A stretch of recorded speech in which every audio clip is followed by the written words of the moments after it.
Hello and a warm welcome to Federal special program Capital Beat. Jammu and Kashmir will be going to polls in three phases. The first phase is on 18th September, the second one is on 25th September, the third phase is on 1st of October, and the counting of votes will take place on 4th of October. Now, today, Rahul Gandhi and Mallikarjun Kharge were in Jammu and Kashmir. They have finalized their alliance with National Conference on all the 90 seats. But how are the odds stacked up? What are the issues which are there on the ground? And how much of a resonance does BJP really have in Jammu and Kashmir as far as this election is concerned?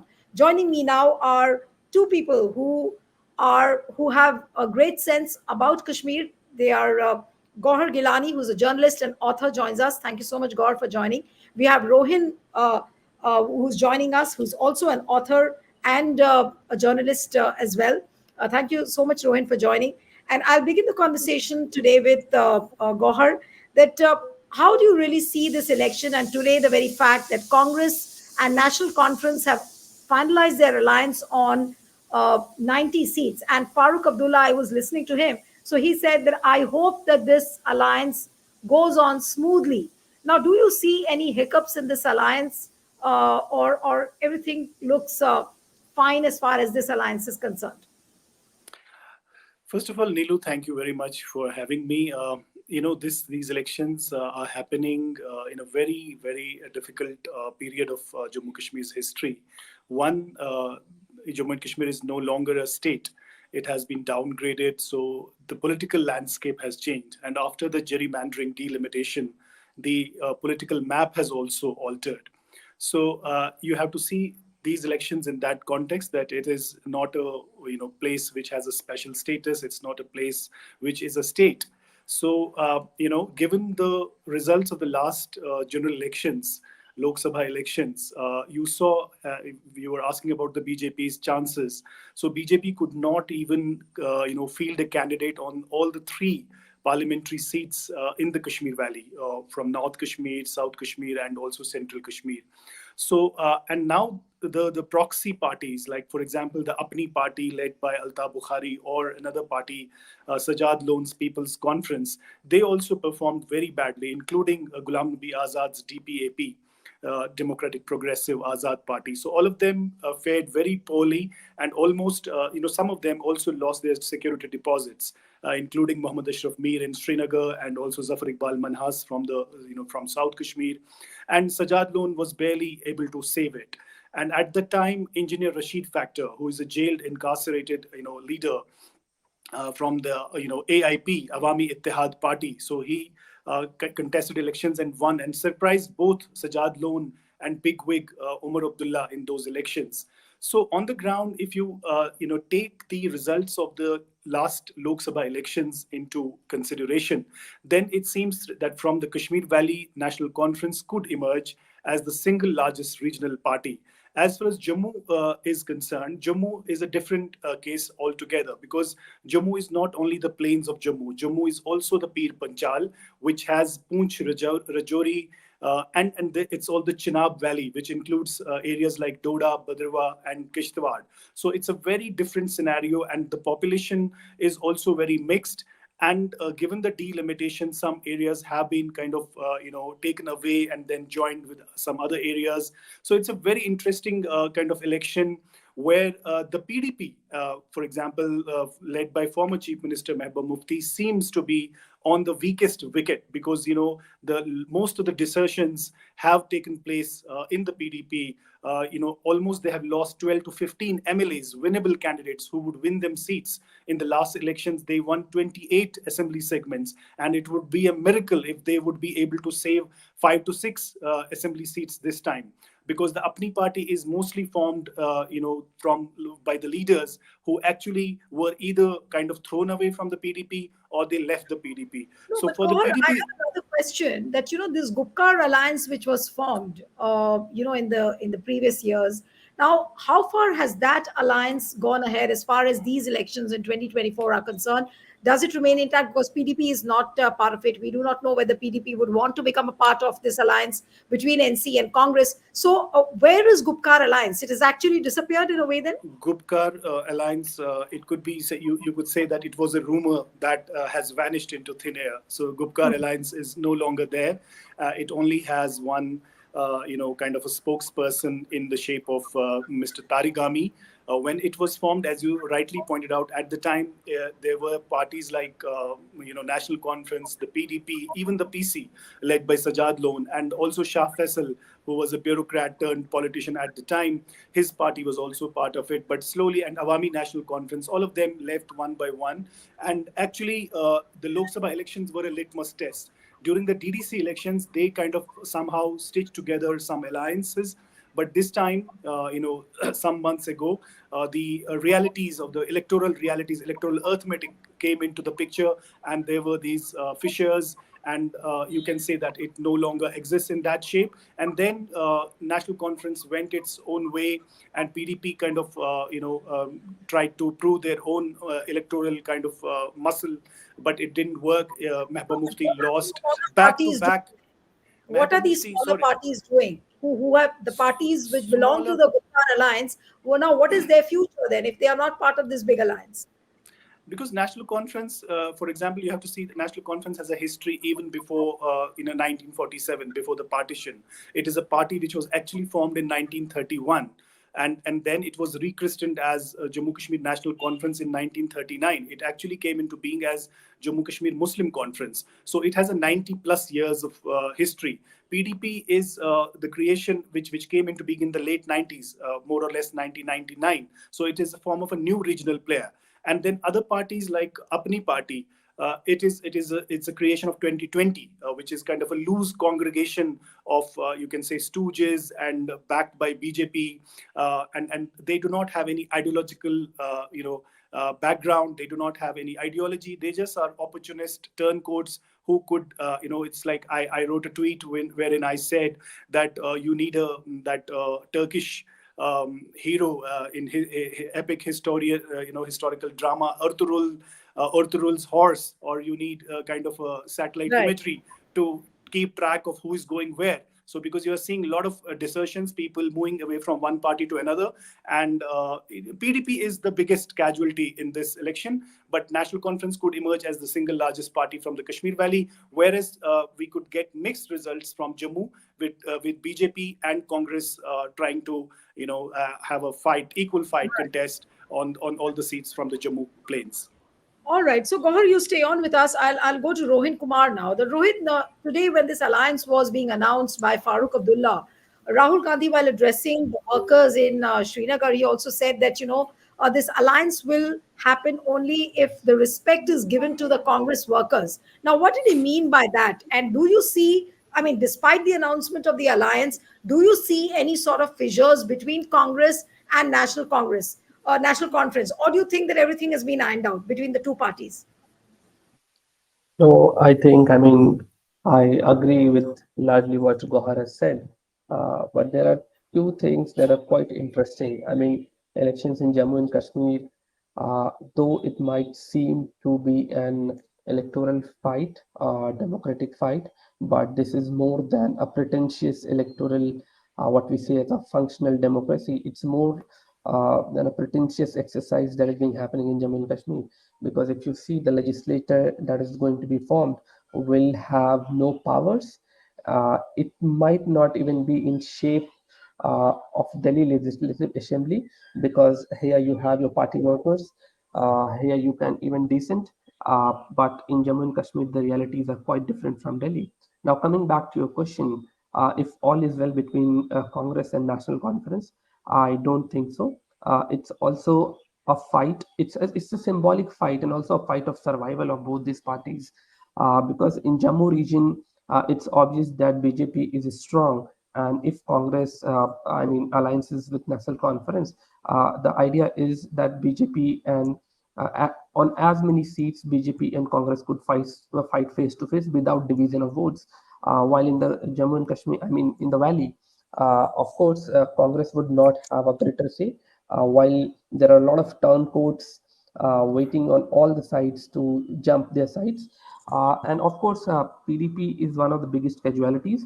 But interestingly, with these alliance coming into picture, I would also like every one of us to also analyze the return of Ram Madhav to Jammu and Kashmir.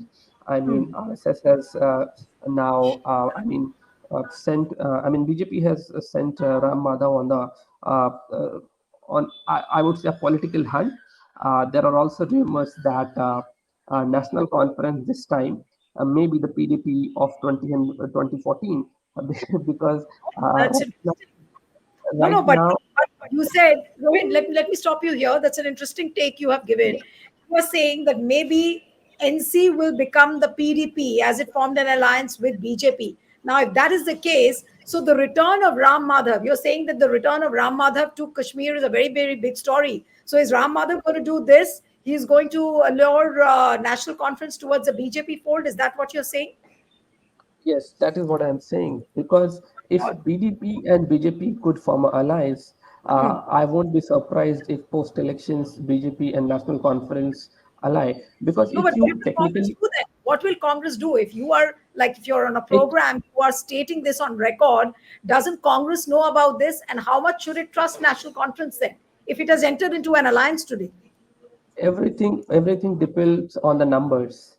If National Conference and Congress are able to secure numbers, then BJP is out of the picture. But if Congress does not bring numbers, and if National Conference is in a position to form an alliance, of course, in the interest of Jammu and Kashmir, in the interest of people of Jammu and Kashmir, why not ally with BJP? Because actually, what National Conference and PDP and all the basically political parties there feel that people in Jammu and Kashmir are quite idiots, or they feel that they are quite fools and they do not have an understanding of what these alliances mean to them. If in general, if you talk to anybody in Jammu and Kashmir, they are not at all excited about the elections because these are the parties who on record said we will not contest elections before the statehood is reinstated in the valley. Right now, they are going into the elections without the promises being fulfilled. So No, whatever the don't think. drama is, Of course, we know that they had put this condition of statehood much before. But since the election commission has already announced the election, so what could these parties have done? They couldn't have backed off from the elections. Nilofer Masood, who's the spokesperson of the national conference, joins us. Nilofer, you are joining the show at a very, very interesting moment. What Rohin has just said, Rohin says that if Congress doesn't get numbers in Jammu and Kashmir elections, National Conference will not shy from joining BJP. So, is National Conference ready to become the PDP of yesteryears when you entered into an unholy alliance with BJP?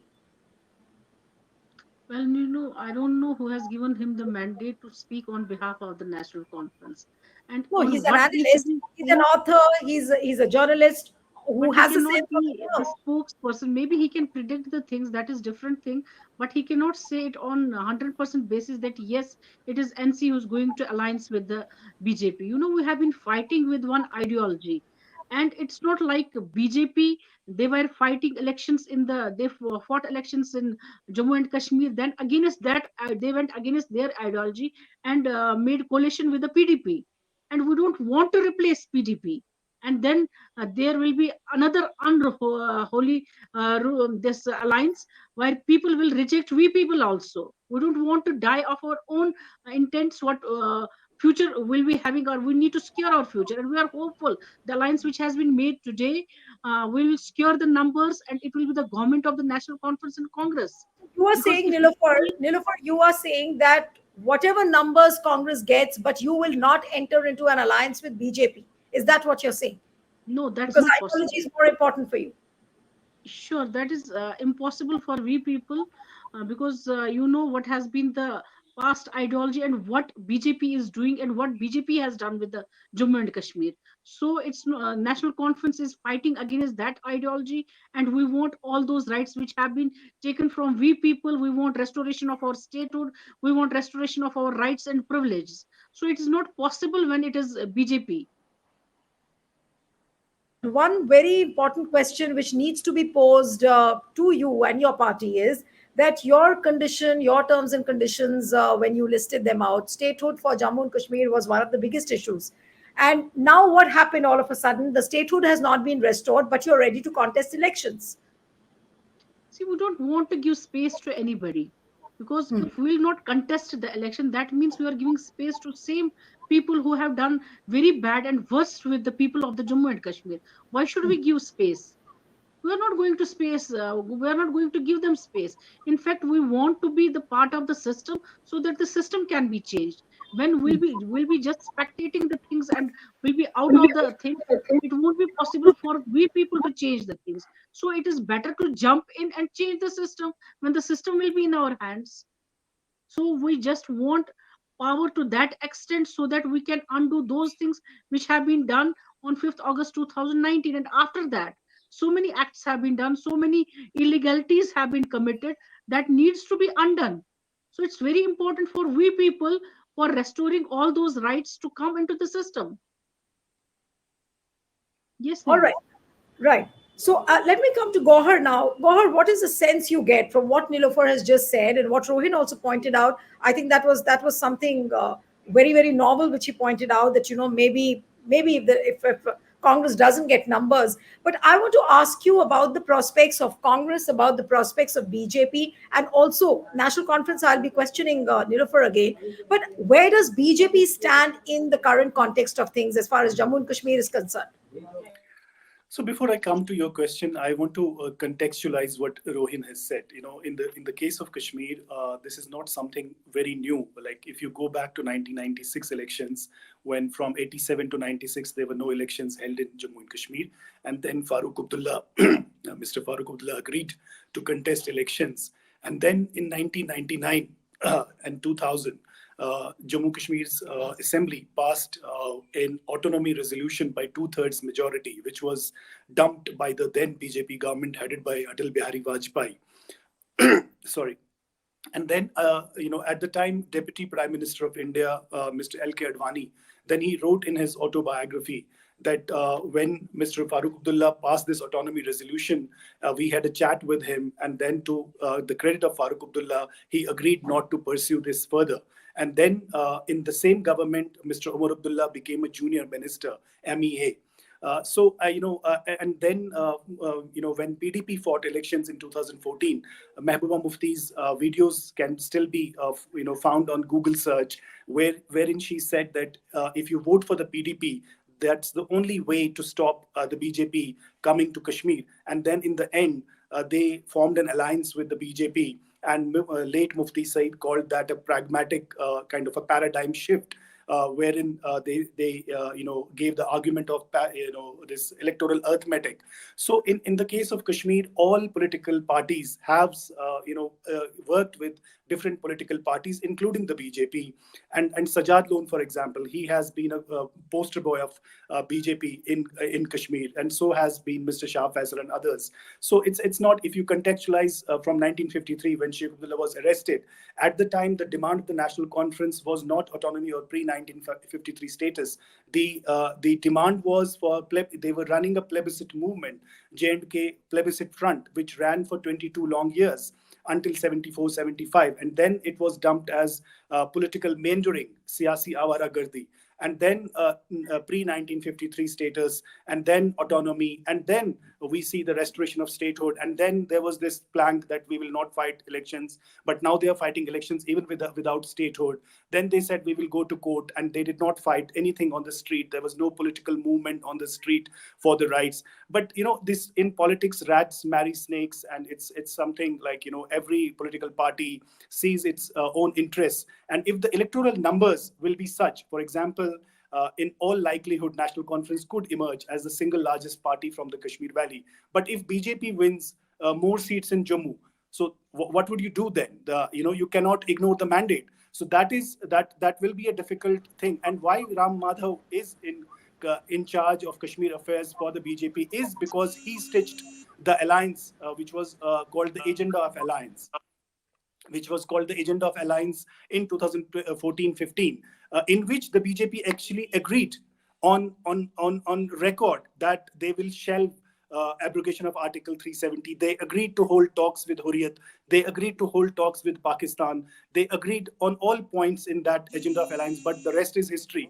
So what if I come to your question now, wherein you are asking that what would happen to the BJP in Jammu, there is a lot of anger against BJP in parts of Jammu. There's no doubt about that. Last time they won elections, if you go to 2019 parliamentary elections, they won with massive margins, massive margins. But this time the margins have, kind of come down, and there is a possibility for Congress to challenge BJP on many assembly There is segments in Jammu. a large section of people who are angry with BJP in Jammu. Then what about the Yes, valley?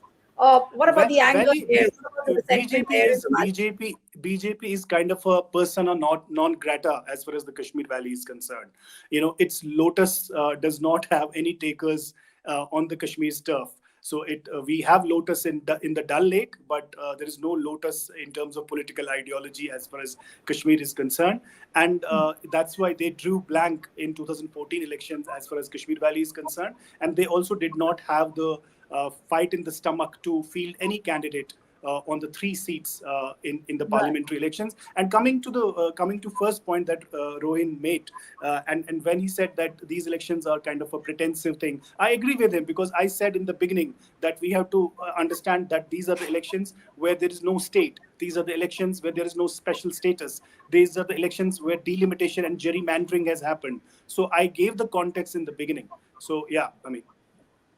Yes, no, these are significant points. Both of you have made points which are quite relevant. But Rohin, coming to you now, that as far as Jammu is concerned, the Gohar has just explained that there is a huge section of people who are angry with BJP. BJP is a persona non grata in the valley. So, do you see the prospects of BJP diminishing, or do you see the prospects of BJP somehow clawing with the numbers, and they will form an alliance? Sorry, they will form the government with some kind of a management, as it generally does, clawing here, clawing there, and somehow forming the government. So if you go by the numbers, I have the numbers for Lok Sabha elections 2024. So BJP Yes, secured something around 24.36% votes. Congress is 19.38, National Conference 22.30, and PDP 8.48%. So going by these numbers, of course, the mandate in Jammu for BJP won't be massive, but of course, and that is also the reason why Congress wants a direct fight with the BJP in Jammu region. And of course, in Kashmir Valley, there are no takers for BJP, and even there are no takers as such for the proxies, as Gohar pointed out. I wanted to respond to what Nilofarji said, because that's the privilege of an analyst, that we can pan our cameras 360-degree. But but as a spokesperson, understand, I understand Locus standi. He cannot say a lot of things, but there is always a catchphrase in politics: in the interest of people. So in the interest of people, all of the unholy alliances have been put into different perspectives and have been justified. And when he talks about the ideological stand, if you see historically, Congress has been no holy cow in Jammu and Kashmir. So let's not get there and do that mudslinging on the Congress or the BJP. But the fact of the matter is, I still say, if the numbers fall short, there might be an alliance with the BJP, and National Conference would not shy away from allying with BJP, because not a lot of water has flown into Jhelum since PDP and BJP have come together. Because at some time, a person could believe that NC and BJP might get along, but you could never think of PDP aligning. And if that has happened, what the NC? and what happens to the credibility of PDP? Anyways, they've not done well in the Lok Sabha elections, and now if again they go back to BJP, then what happens? Will people take them seriously at all? Uh, I think in Jammu and Kashmir, credibility is put into perspective.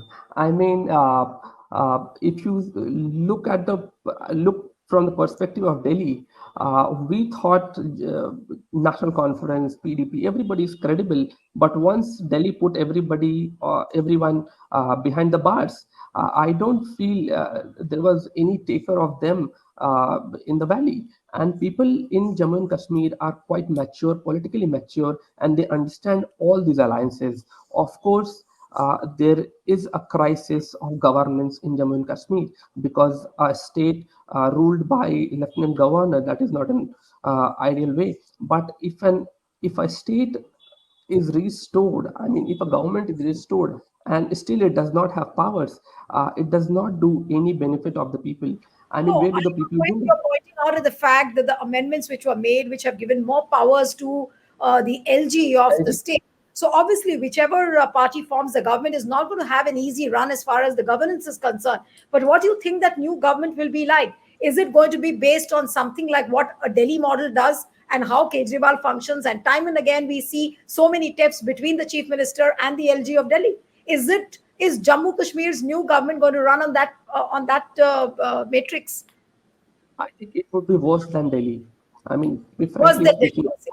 yeah, it would be worse than Delhi because the realities in Jammu and Kashmir and Delhi are quite different. In Jammu and Kashmir, you can write about, I mean, in Delhi, you can write about the unholy or the nexus of central government and the LG and how they are not enabling the government to function. But in Jammu and Kashmir, you do not have the privilege of writing it. You do not have the privilege where you can have protest in large numbers. There are a lot of agencies, there are a lot of police force and everything working there. So it can be called a Delhi model, but the functions of it, the functionary of it, would be quite worse than Delhi. So let's not imagine that these elections would be very fruitful for the people, or they are going to serve the interest of the people.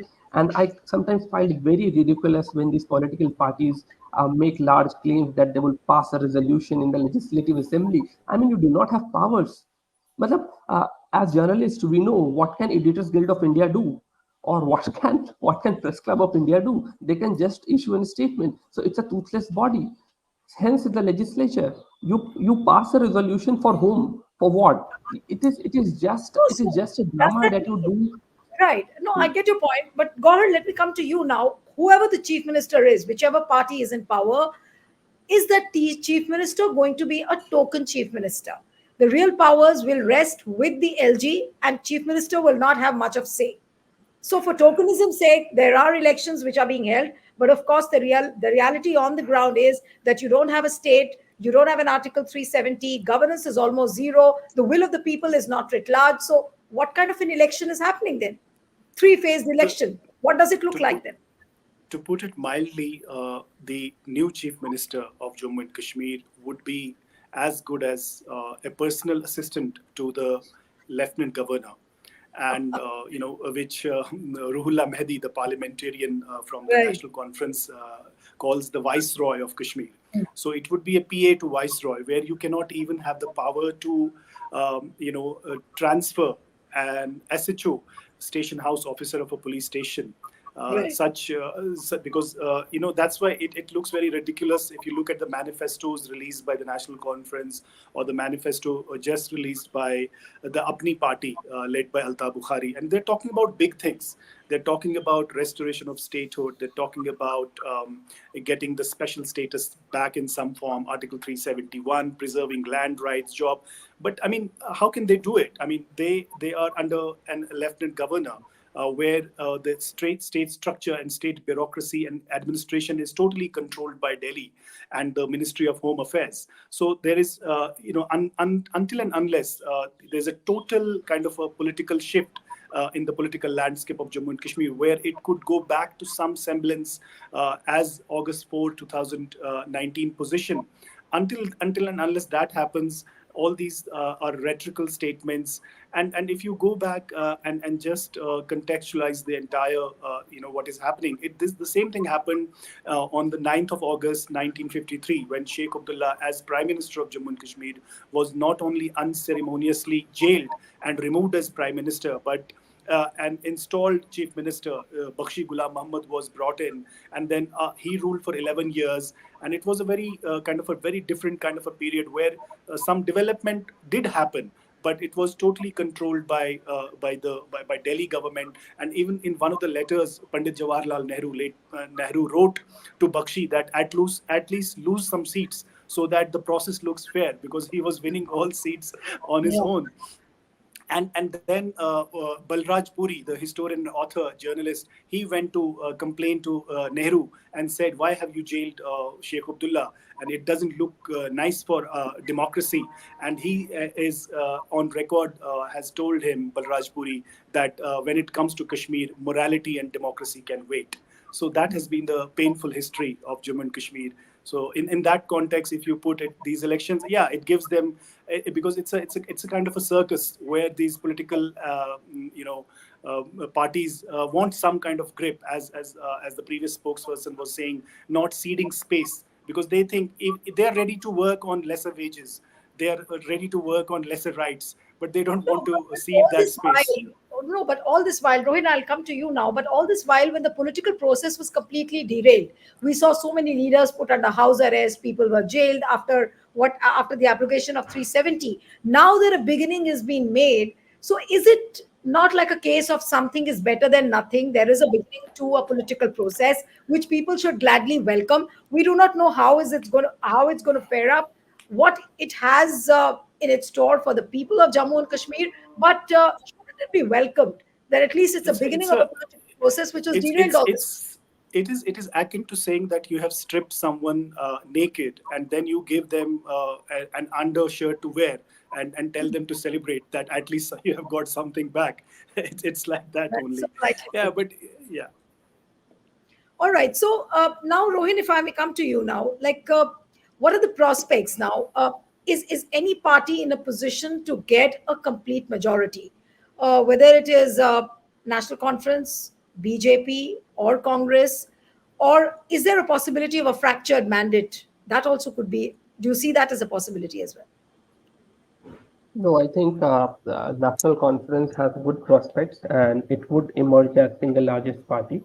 Uh, Otherwise, I don't think none of the parties or the alliances are going to get a clear-cut majority in the valley. Yeah, and of course, yeah, Bahad, you wanted to say Yeah. something? Just I wanted to make one small point is that based on the Lok Sabha election results, because each Lok Sabha constituency comprised of roughly 18 assembly segments at the time. So I was calculating. So my analysis is that National Conference could get between 28 to 32 seats from the Kashmir Valley, and Okay. Congress could get between 12 to 18, and same for BJP, 18 to 20, and BJP, PDP will be reduced from 28 to 3 to 5 seats. The biggest casualty will be the PDP, and Sajad Lone could get 1 or 2 seats. But if Engineer Rashid is released, that could be the game changer. If Engineer Rashid is released and his Awami Ittihad party, that could be a kingmaker party, because there is some kind of a sympathy wave in his favor, and the number of votes that he got. So if that happens, that will be a very different scenario. And I remember being on show of Rajdeep Sardesai and Karan Thapar at the time during 2014 elections, and when the alliance was stitched between PDP and BJP, and I said on record that it's an unholy alliance, and it will not last for 6 years, and it will be broken, and it will be a political suicide for the PDP, which they called a paradigm shift. And now, after 10 years, PDP stands that it has a prospect of winning only 3 seats.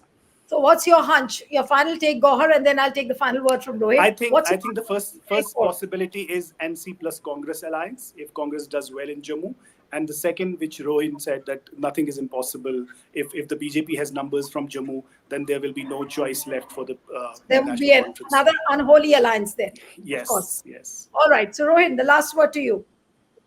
Yeah, because none of the political parties at this moment could have that courage to say that we are not forming a government, because you see, we are living into the age of labharthi mode.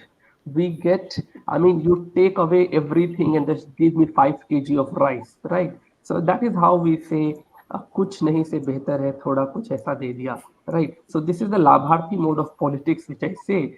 And this is maybe for some time National Conference could be benefited, but if you do not win the trust of people, and winning trust of people is not winning seats or not winning the numbers, but it's about people having the confidence in the elected leaders. And if that is not happening on the ground, I think democracy is the loser. We all are the losers. Lots of things to look forward to as far as Jammu and Kashmir is concerned, and who knows, some surprises could be seen in the coming days. Thank you so much, Gaur Gilani and Thank you. Rohin Kumar. It was wonderful having both of you on the program.